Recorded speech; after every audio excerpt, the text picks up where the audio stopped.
disculpar a Sonia Rangel por el texto que voy a presentar ahora, porque Sonia me dijo que se trataba de un homenaje a Deleuze y que tenía que ser algo más bien personal, sobre el efecto de Deleuze en nosotros, en fin, que yo le hice caso. Y por eso voy a plantear el texto como lo voy a plantear ahora. Yo suelo decir en mis clases que Deleuze es el number one, el Maciosare, el Uyuyuy, el jefe de jefes. Que cuando aparezca Deleuze tenemos que ponernos de pie, tenemos que hacerle guana.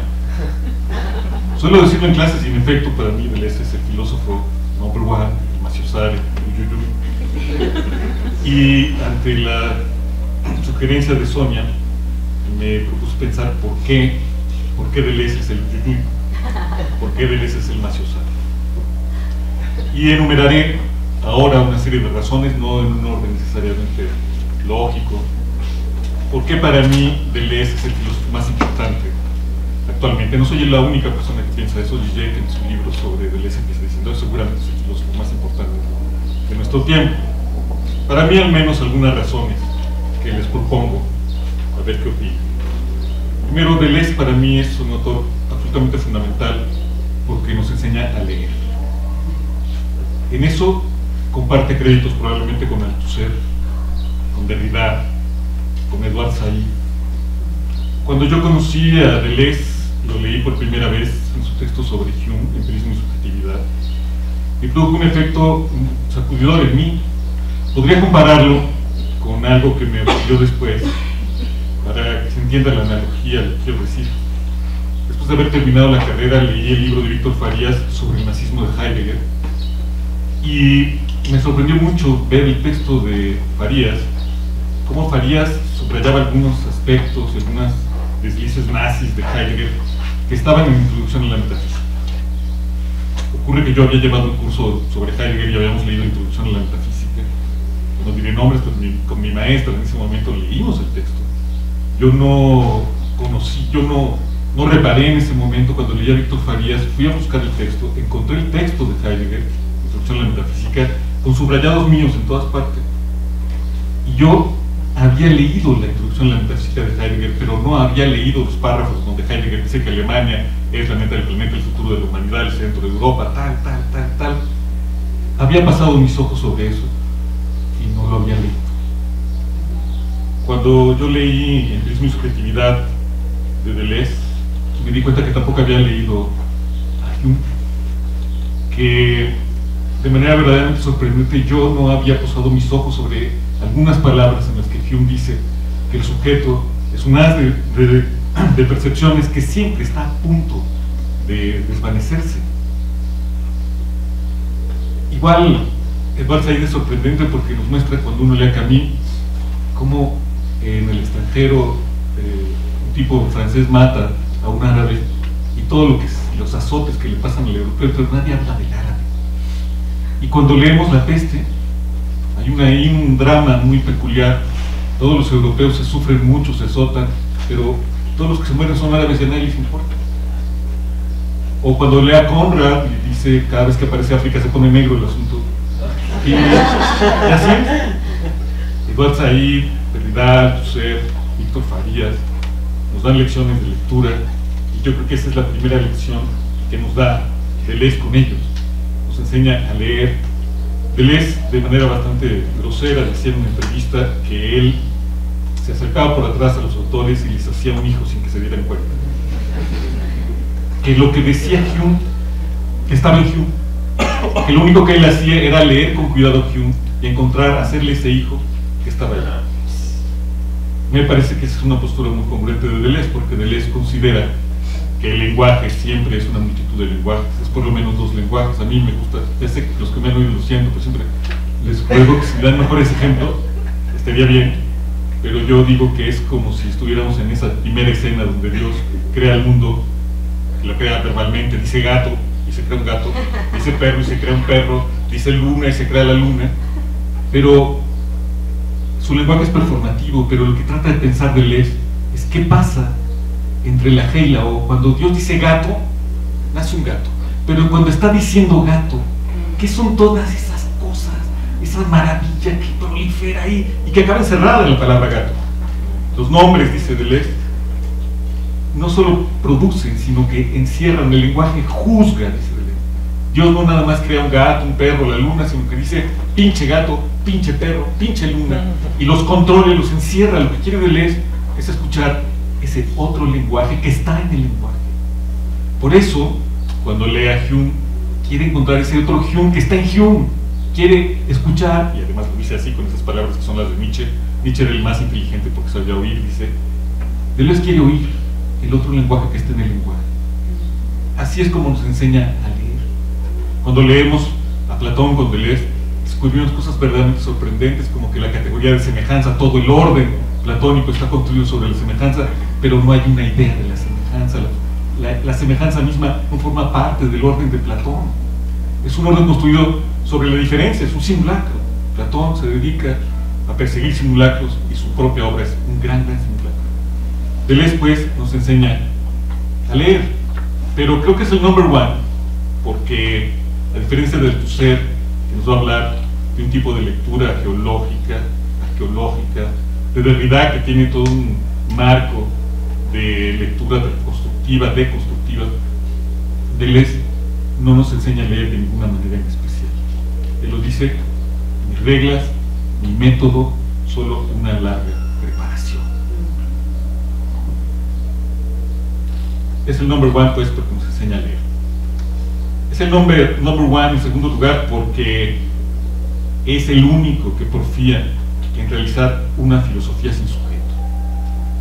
La propuesta viene desde Nietzsche, seguramente de Más allá del bien y del mal. En la primera parte dice Nietzsche: el perjuicio central de los filósofos es que producen sujetos. Si Nietzsche quisiera producir una filosofía sin sujeto, no es sencillo, Nietzsche se vuelve loco. En nuestro tiempo, quien lo propone abierta y directamente es Althusser, pero ya sabemos que Althusser se queda en el camino porque también se vuelve loco. Todos ellos, todos los que derivan de Althusser en ese momento peculiar de la filosofía francesa, se echan para atrás de este gran reto: cómo construir una filosofía sin sujeto. Foucault, en su última época, se echa para atrás también y empieza a construir esta idea de la subjetividad, a construirse como obra de arte, tal, y tenemos un Foucault romántico. Derrida se echa para atrás también y empieza a hablar de un mesianismo sin Mesías, que podríamos decir lo que sea, pero cuando aparece la palabra Mesías ya apareció ahí el sujeto, y otra vez se echa para atrás. Lacan mismo, por eso es la gran ruptura de Althusser con Lacan. Lacan dice que de alguna manera el inconsciente está vinculado al sujeto, y eso le parece a Althusser imperdonable. Deleuze se mantiene en la línea de construir una filosofía sin sujeto. Lo más cercano a eso, a un desliz ahí, es la noción de agenciamiento. Por eso es la parte, yo creo, que más débil de Deleuze. ¿Por qué es peligroso y por qué es difícil hacer una filosofía sin sujeto? Porque si hacemos una filosofía sin sujeto, pareciera que ya no hay espacio para la ética. Porque este problema de la responsabilidad, ¿qué hacemos con este mundo en el que estamos nosotros aquí? Volveré sobre eso más adelante. Segunda razón, pues, es el Maciosare, porque quiere una filosofía sin sujeto y porfía en ella, se la juega, no como los demás amigos, compañeros de viaje, que no pudieron hacer eso. Es el Maciosare también porque es anti-hegeliano, porque comparte con Althusser, con Derrida, con Foucault, con Bataille, el intento de construir una filosofía en la que las contradicciones no sean sintetizables, no haya dialéctica, los contrarios no se unen. El proletariado y la burguesía no son contrarios en el mismo plano. La burguesía no es el negativo del proletariado, una fuerza no es el negativo de otra fuerza. Los contrarios, dice Foucault en Microfísica del Poder, chocan en los intersticios, son como placas tectónicas, no están en el mismo plano, no se totalizan, no se vuelven una sola entidad. Lo peculiar de Deleuze es que frente a la postura hegeliana que crea totalidades de sentido, Deleuze crea distancia. Los contrarios no se sintetizan, pero tampoco se desvanecen ni se separan, se proponen, se mantienen en una imposible distancia. Toda la filosofía de Deleuze es una filosofía de las distancias, los acercamientos y las distancias, pero nunca la síntesis, nada por el estilo. Tampoco es una filosofía entonces del justo medio, que son aburridísimas, ¿no? ¿Qué tenemos que hacer entre libertad e igualdad? Bueno, pues un poco de igualdad y un poco de libertad. Y cosas por el estilo, que son un derivado light de una postura hegeliana.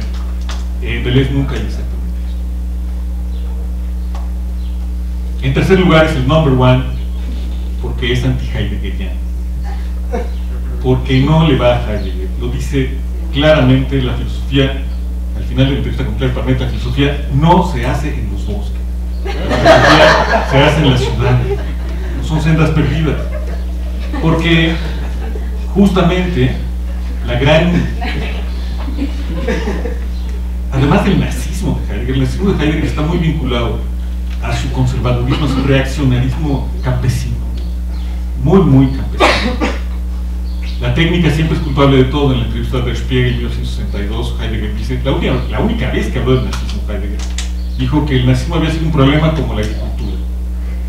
Como si la técnica fuese el problema del nazismo. Heidegger no entendía la técnica, su solución siempre es antitécnica, y entre otras cosas, por eso tiene mucho pega ahora Heidegger en todo el ecologismo contemporáneo, porque mucho del ecologismo es conservador. El problema es que ¿qué vamos a hacer sin técnica? Deleuze no está contra la técnica jamás. Su postura es sí sobre la diferencia, pero no en la perspectiva heideggeriana, porque podríamos decir hay filosofías de la diferencia, sí, pero en un momento hay una gran diferencia entre Heidegger y Derrida, o entre Heidegger y Deleuze. Lo que hay, entonces, es diferencia, pero no naturaleza, no vuelta atrás ni nada por el estilo. Un derivado de su ser anti-heideggeriano es que es antirromántico. Una de las cosas que más le gustan a Alain Badiou. Porque un derivado del heideggerianismo usual es que entonces la poesía nos va a liberar y el lenguaje, me explico, la casa del ser está en el lenguaje, la poesía, Hölderlin, Badiou ahí leyendo a Deleuze dice, basta, por eso Badiou va a tomar como indicador del ser a la matemática, no a la poesía.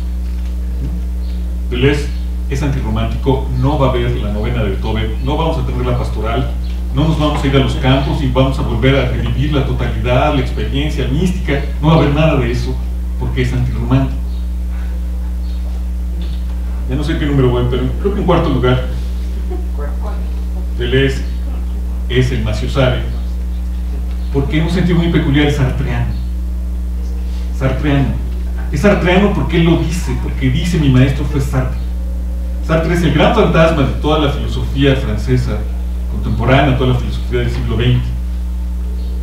Es el gran fantasma porque es el gran modelo de lo que es el intelectual, y en ese primer sentido Deleuze es sartreano. Todos eran sartreanos porque todos eran este intelectual político comprometido, el intelectual. Por eso dice este hombre, no veo, pues el siglo de Sartre, ¿no? Sartre funda Henri Lévy, dice, es el siglo de Sartre porque Sartre es en primer lugar ese el intelectual. Todos hubieran querido ser Sartre. Todos hubieran querido ser Sartre en otro sentido también, porque Sartre era literario. Cuando Foucault dice, solo escribí ficciones, sí, pero Sartre sí escribía ficciones. Y a veces eran buenas, las primeras eran muy buenas. La náusea, el muro eran extraordinarios. Los caminos de la libertad, sobre todo el primer tomo, la edad de la razón es una absoluta belleza. Sartre era filósofo y era literato, y todos hubieran querido ser eso. Pero sobre todo, Deleuze es sartreano porque asume que va a hacer una ontología. Es una cuestión muy, muy peculiar de Deleuze. Derrida, con todo el camino de la deconstrucción, trata de posponer la ontología enfrente del problema de cómo diablos hacer una filosofía sin ontología. Deleuze se hunde en la ontología y hace casi metafísica. Se propone hacer ontología y se propone habitar en ese espacio que es el de la filosofía. Es en ese sentido un filósofo clásico, absolutamente clásico, mucho más clásico que todos los otros, mucho más clásico que Althusser, mucho más clásico que Derrida, mucho más clásico que Foucault. ¿Por qué? Por eso, porque es un académico que busca hacer metafísica. Claro, una metafísica, una ontología muy, muy peculiar, una ontología de la diferencia si es que eso fuera posible. Esa es también otra de sus grandes habilidades. En quinto lugar es el Maciosare, porque es antipsicoanálisis, porque asume que el inconsciente, por un lado, reconocerá a Freud la noción del inconsciente, pero subrayará siempre que el inconsciente no puede ser una cuestión apropiable ni una cuestión privada, que no podemos vivir con esta narración del sucio secretito. Todos nos queríamos echar el plato a nuestra mamá, tenemos un sucio secretito ahí. El inconsciente no es de nadie, justo porque trata de construir una filosofía sin sujeto, no podría asumir un inconsciente privatizable. Si va a haber algún tipo de terapia, la terapia no puede ser del individuo. Y ya hay todo un debate ahí con eso. Junto con eso, en esa misma razón, es el number one porque también en un sentido muy peculiar es marxista. Y esto es algo muy importante porque Deleuze es un filósofo político, le va a los buenos. Su gran obra se llama Capitalismo y Esquizofrenia, son 2 tomos de una obra, tomo 1 Capitalismo y Esquizofrenia, tomo 2 Capitalismo y Esquizofrenia, Antiedipo y 1000 mesetas, pero es la misma obra y todo el estudio es capitalismo y esquizofrenia, porque está en juego el capitalismo. Una manera muy extraña de leer últimamente a Deleuze es leer siempre a Deleuze sin el capitalismo, pero el inconsciente es el capitalismo. Cuando ahora en muchas discusiones sobre danza, sobre cine menos, pero sobre todo sobre danza, se habla mucho del cuerpo sin órganos y Deleuze, el cuerpo sin órganos, sí, pero en el Antiedipo Deleuze dice el cuerpo sin órganos es el capital. No hace una apología del cuerpo sin órganos. Le pasa como a Foucault. El pobre Foucault se la pasó describiendo y denunciando dispositivos.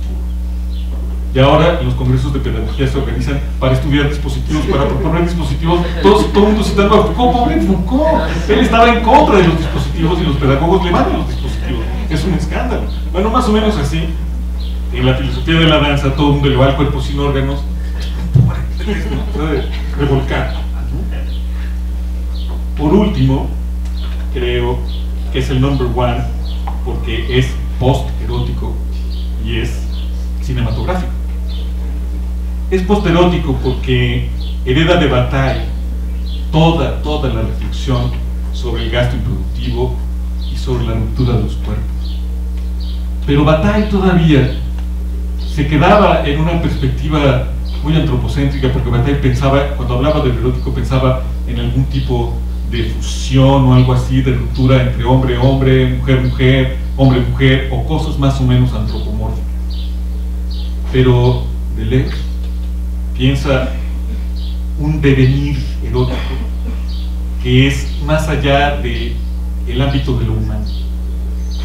En Bataille los cuerpos se unen, se rompe la dominación porque dejamos de ser sujetos, nos desujetamos. Pero para disfrutarnos tenemos que unir uno con otro.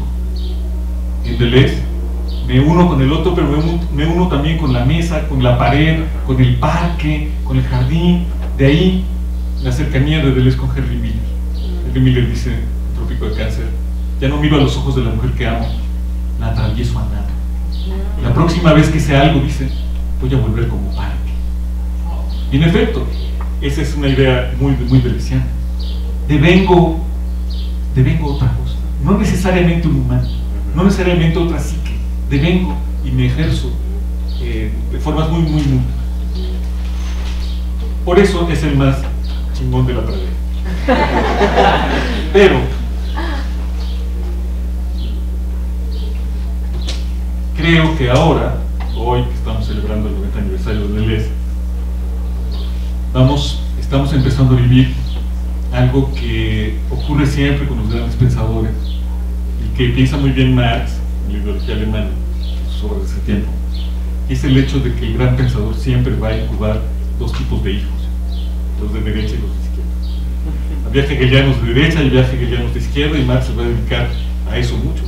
Creo que en nuestros debates y en nuestra recepción de Deleuze vamos a empezar a vivir la división entre deleuzianos de derecha y deleuzianos de izquierda. Hay batallianos de derecha y hay batallianos de izquierda. Hoy no voy a dar nombres, pero yo digo, hay muchos deleuzianos de derecha y hay también deleuzianos de izquierda. ¿Quiénes son los deleuzianos de derecha? Bueno, yo digo, son los que acercan a Deleuze a la problemática del sujeto, los que nos proponen como central esta noción de agenciamiento. Es la parte más delicada. Son los que le acercan a Hegel. El mismo Deleuze sabe de ese peligro y siempre dirá que Hegel es su gran maestro, que Hegel es lo insuperable. ¿Ah? Son los que lo acercan a Heidegger. Y son, desde luego, los que le quitan todo el rollo del capitalismo. Los que los reducen a cine, como si en el cine no hubiera capitalismo también. Es decir, ¿quiénes son los deleuzianos de derecha? Los que no comparten esta ponencia conmigo. Los que no están de acuerdo en que es por esto, por esto, por esto, por esto, ¿no? Esos son los deleuzianos de derecha. Bueno, me congratulo que Deleuze haya estado con nosotros y que podamos celebrarlo y leerlo, porque creo que es un filósofo que nos enseña filosofía, nos enseña mucha filosofía, y por eso es necesario que lo veamos.